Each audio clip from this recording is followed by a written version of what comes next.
Labrīt, dāmas un kungi!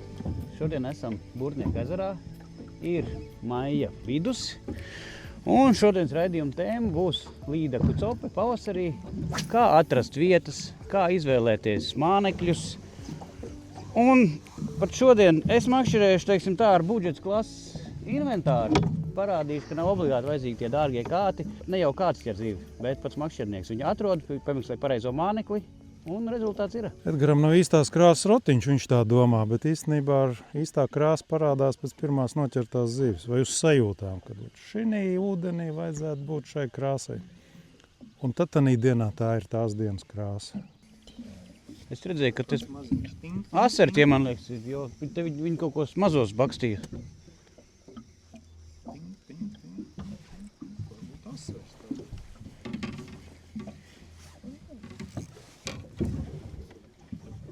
Nu, nē, šnapīs. Cik mums ir jau zivis? 2. Galvenā pavasara līdaku cope, tā ir vairāk, vai teikt, zāļu tēma. Jo līdaka ir tikko iznārstojusi, viņa atrodas turpat pie savām nārsta vietām un, teiksim, tās sargā savus nārsta vietas. Tā kā copei primārie mānekļi ir tie, kas ir visi pret zāļu. Vai šādi, vai ar ofsetnieku aprīkoti un papildus lapiņām, čaterbaiti. Nu, vai arī šādi te dažādi izmēri gumijas, bet lai neķer to zālēs. Bet ja jūs makšķerējat ārā nedaudz no zālēm, jo, teiksim, kā mēs šeit, numuru 1 māneklis, ko es lieku, tas ir rotiņš. Ar to jūs nekļūdīsies nekad. Nepazīstamā vietā, ja jūs gribat pārbaudīt, vai tur vispār ir kāda zivs.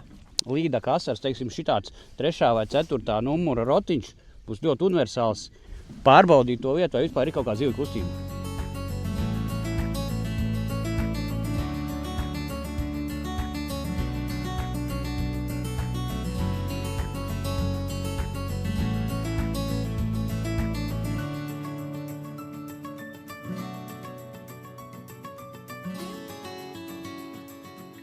Burtnieks ir ezers, kur ir organizēta licencētā makšķerēšana. Maijā vienas dienas licences maksā 6 eiro. Nu, ja jūs pērkat portālā Mana Cope, tad tas maksās 7 eiro, jo no šī gada ir 1 eiro komisijas maksa. Bet pārējā laikā vienas dienas licence ir 3 eiro. Ķeram vienā no ezera sekliem līčiem. Šeit gan visi līči ir diezgan sekli.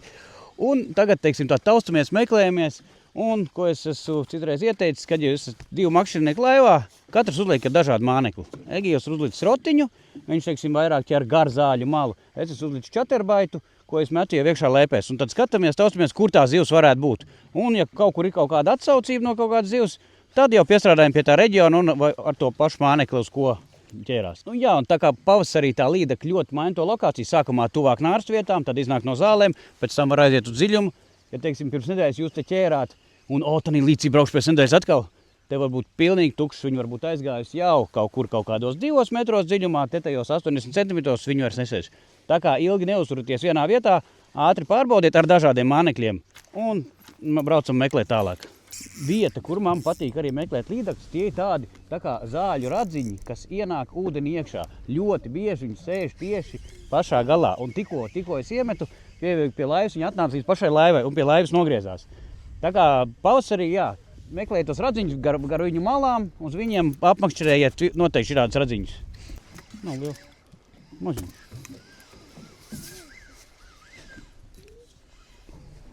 Te sačuk nevajadzēs, es domāju. Te mēs tiksim. Uz čaterbaita. Zālīties iekšā. Arī man pirmā līdaciņa. Egīlam uz rotiņa jau 3.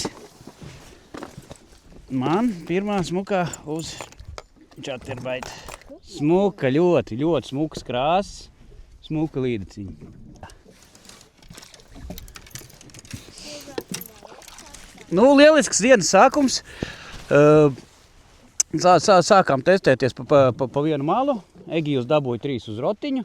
Nu, es tā kā meklēju dažādas tehnikas, taktikas, nonācu pie čaterbaita un rezultāti ir. Tagad pabrauksim mūsu ienēs bišķi zālēs iekšā, pabrauksim bišķi ārā, mums vējš ir ļoti pateicīgs. Es ieteiktu tā, ka, ja jūs tādu zāļu malu atbrauciet kādus metrus 20-30 nost, Un lēnām, lai jūs vējš pūš iekšā. Tad atkal pabrauciet bišķi uz priekšu, vai motoriņu, vai airīšiem. Vienkārši tādā zigzagā apmakšerējāt visu tās zāļu malas. Arvi, es ceru, ka būs. Līdaka copē jūs pilnīgi mierīgi varat ķert arī ar budžeta klases inventāru, jo šeit varbūt nav tik svarīgs tas mazais copas momentiņš, ka tik asarīts vai zandarts uzsit. Līdaka copi jūs sajutīsiet. Vēl viens tāds tas knifiņš, kur jūs varat meklēt līdaku, tā ir ezera vēja puse. Tur, kur vējš, teiksim, pienāk pie ezera malas, jo ar to vēju ļoti bieži mazo zivtiņu sapūš ezera malā, un līdz ar to plēsēs viņai aiziet līdzi, un viņai tur patīk uzturēties. Ja vējš ir pietiekami nav pārāk stiprs, ka jūs arī vietā varat pamakšķerēt, vienmēr pārbaudiet vēja pusi ezerā.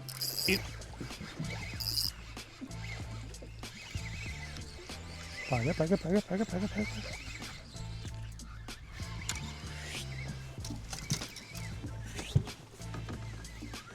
Māziņš. Iesmēs tīkliņā? Iesmēs, emocijas jūtiņa. Nē, laba. Lūdzu.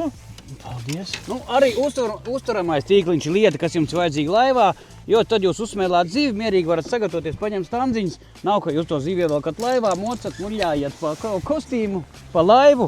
Mierīgi iesmēlāt tīkliņā, viņa nomierinās. Un jūs varat, viņu tur redz, kur ūdenī stāv, viņa nomierināsies, es tikmēr sameklēšu standziņas un mierīgi viņu atkabināšu un laidīsim vaļā. Un kā jau teicu, meklējam zivis vēja pusē. Mēs nobraucām tagad ezeru vienā malā, kur tieši atstās vējš, un te bija viena cope un arī šī te mēra līdaka. Nu, pamērīsim tad ātri tā, palīdzēs pieturēt lentiņu. Un 54. Sacensībās tā būtu 55, jau bišķi vēl 54. Nu, smuka līdaciņa. Arī ir iznārstojusi, bet vēl nav pieēdusies.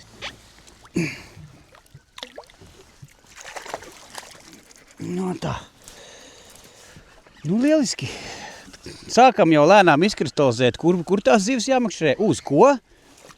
Pašlaik ir 2 top mānekļi, tas ir pa ārējo malu zālēm ir rotiņš, un zālēs iekšā tas ir čaterbaits. Tīkliņš? Jā. Tīkliņš vajag? Tīkliņš vajag. Tā.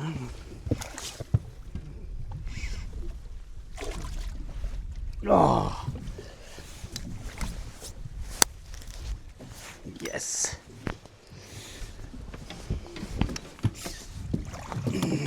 Šī jau ir vēl smukāka līdaciņa. Tā, nu re, atkabinājām. Nu, šī ir vēl smukāka līdaciņa. Tā, nu, kur mans palīgs ar mērlenti? Nu, skaties, cik tā ir.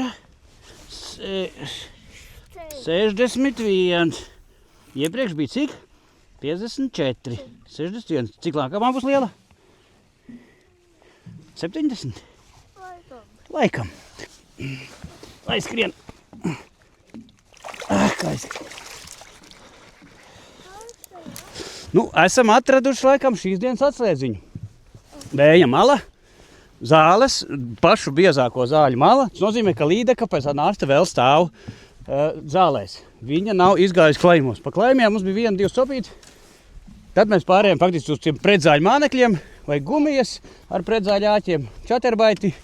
OV woblers ir un strādāsim ar tiem mānekļiem. Skatīsimies uz dienas beigām, kāda būs rezultāti. Teiksim tā, šodien esam atraduši pagaidām top mānekļi, tas ir čaterbaits, tad varbūt pat čaterbaita izspēle. Principā čaterbaitam jau izspēle pašam pa sevi. Viņš šitā te vibrē un ar to priekšējo lāpstu jūs ļoti mierīgi varat vilkt cauri niedrēm, cauri lēpenēm. Viņš atsit tās zāles un āķis nepieķerās.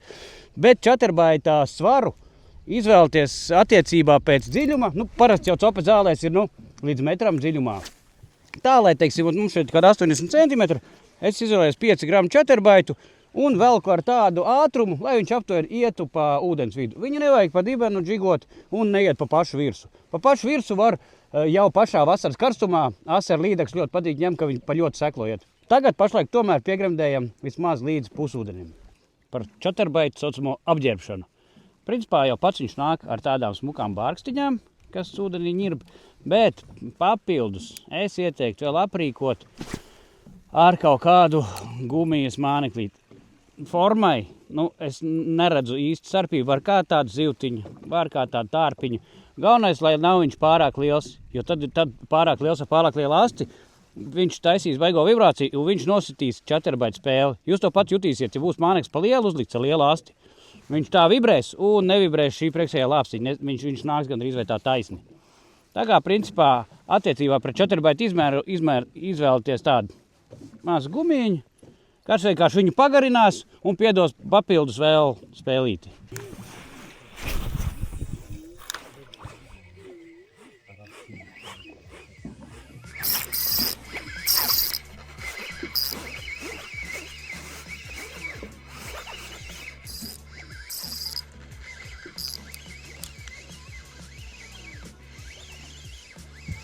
Nu jau. Maziņš. Jau baigi iegāja zālēs. Dabujā.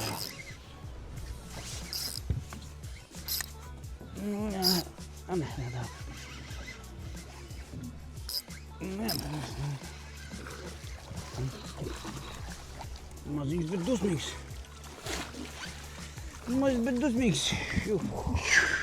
Nice.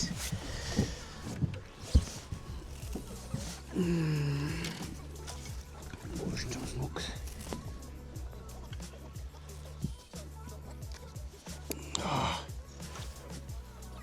Ļoti smuks tā ir.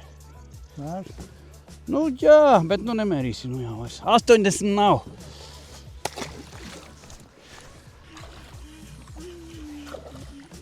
Laba. Smuka.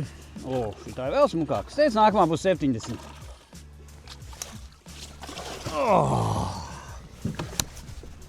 Good. Četerbaits. Izpētes rezultātā nonācām, kur tās zivis uzturās, tā ir tā vējmāla, un kāds ir māneklis.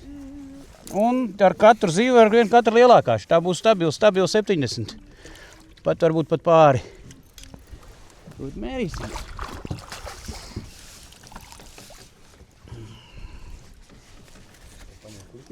Stabili.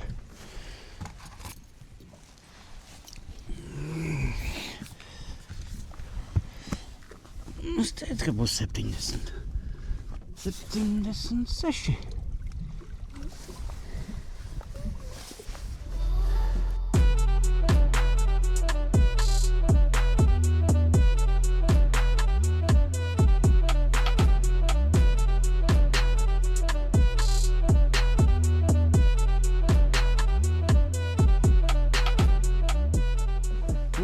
Vēl viens no tādiem rādītājiem ir skatīties, kāda ir zāle apakšā.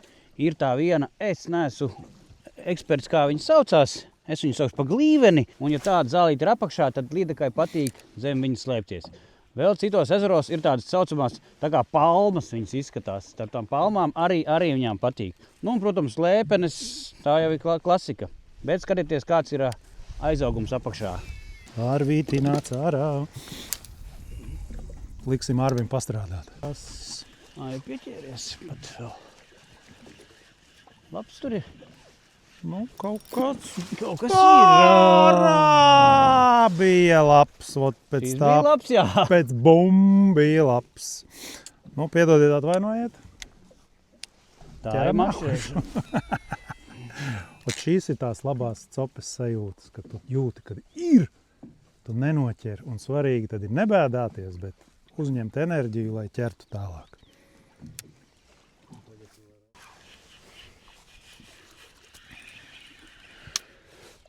Mocīja, kamēr izmocīja. Mocīja, kamēr paņa neizturēja māksliniece. Slaida, tievu, pasies kāda. Riktīgi ir, nav vēl uzēdies pēc nārsti. Bet ir klik. O, zālīti labā.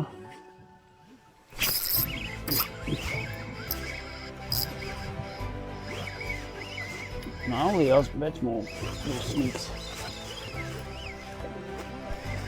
Man nav tur uztraukumu. Tu man esi jau? Nav jāņģi.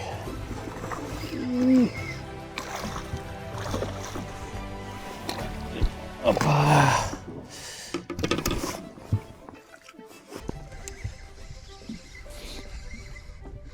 Tīkliņš? Jā. Tīkliņš vajag? Tīkliņš vajag. Tā.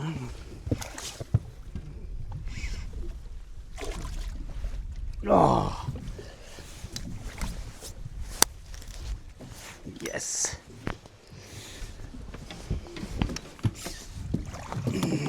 Šī jau ir vēl smukāka līdaciņa. Šīs dienas secinājumi. Vislabāk ķērās uz čaterbaitiem. Uz to arī ķērām. Vislabākā cope bija no rīta līdz kādam pusdienas laikam, un tad tā kā pieklusa. Un tad mēs sākām eksperimentēt. Un nonācām līdz tam, ka sāku ķert uz Lucky John jaunumu Laserfrog, kas drīzumā būs pieejams. Iebraucot tādā vietā, ļoti zaļainā vietā, un ar offset āķīti var, principā, vilkt pa pilnīgi aizaugušām vietām, un ķert smukas līdziņas. Šo te laidīsim vaļā. Tā, dāmas un kungi, cope bija ļoti interesanti. Cerams, ka jums parādījām kaut nelielas tehnikas, taktikas, kā jāmeklē līdaka, kādus mānekļus izvēlēties, kādu inventāru, ka nav obligāti ļoti dārgs un prestižs inventārs vajadzīgs. Kā es teicu, inventārs neķers dzīves, ķer makšķernieks savām zināšanām un pareiziem mānekļiem. Tā kā tiekamies pie ūdeņiem un atā!